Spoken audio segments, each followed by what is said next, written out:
exceptionally rare for a high-ranking mafioso to agree to cooperate with journalists. The shrewd criminal strategist, whose intelligence had been lauded by more than one police officer, even believed he'd supply us with too much material for a single book. According to him, we need to write two. For the past several months, he'd known his life was in danger. So had we.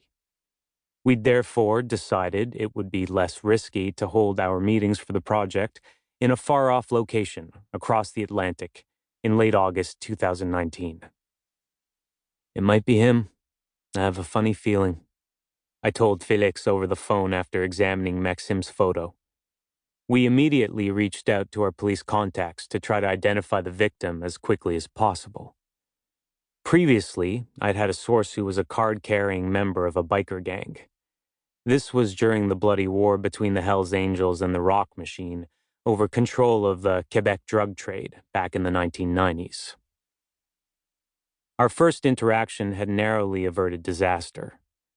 I'd written an article in the Journal de Québec about a financial dispute between the man and a city's government, and he'd called me up to give me a piece of his mind. I think I was pretty fair, was the gist of my response over the phone.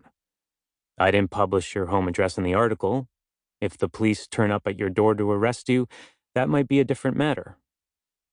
I'd immediately regretted my arrogance, but luckily, the tone of the conversation softened. Our discussion became more respectful, and we ended up talking for several minutes. The next day, the biker had called me back to give me his pager number. Over the following years, he'd passed along various bits of behind-the-scenes information on the Quebec Biker War, which had left more than 160 dead. Why? Most likely because he and his gang thought my articles would serve their own interests at the expense of the rival gang. My first encounter with the mafioso I thought I'd recognized in the photo had been very different. I hadn't been as patronizing as I'd been with the biker, for one thing. There had been occasional flickers of something very intimidating in the intense gaze of this man of Italian origin who'd insisted on being treated with respect. The last time I'd spoken to the man Félix and I referred to as the source was the Friday before that election day morning.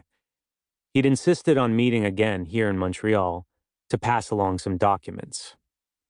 He'd also told us he was planning to leave the country in the very near future for an indefinite period. I've got to clear out until this blows over, he said, his plane ticket already in hand. A few days earlier, our police contacts had strongly advised us not to risk another meeting with the mafioso, who was living on borrowed time. If a killer tailing him was ever lucky to eliminate him, they wouldn't hesitate to liquidate anyone with the misfortune of being in his company to avoid leaving witnesses to the crime, we'd been told more than once. We'd wisely followed this advice. On our return from Spain, we'd limited our interactions to over the phone. The man had called me 3 days before that fateful Monday. As we'd said our goodbyes, I'd wished him a nice weekend and told him to take care of himself.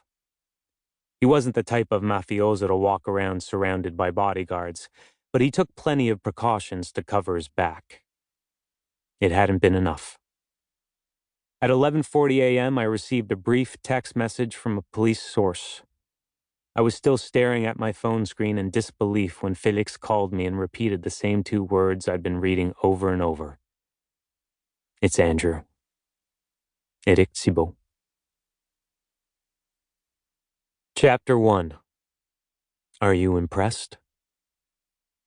Journalism is a thrilling job.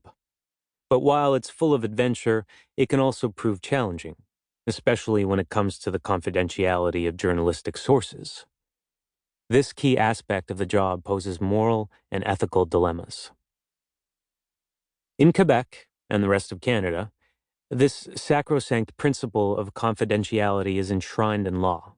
Put plainly, it protects the identity of journalistic sources, since journalists are often required to grant their sources anonymity to obtain sensitive and confidential information.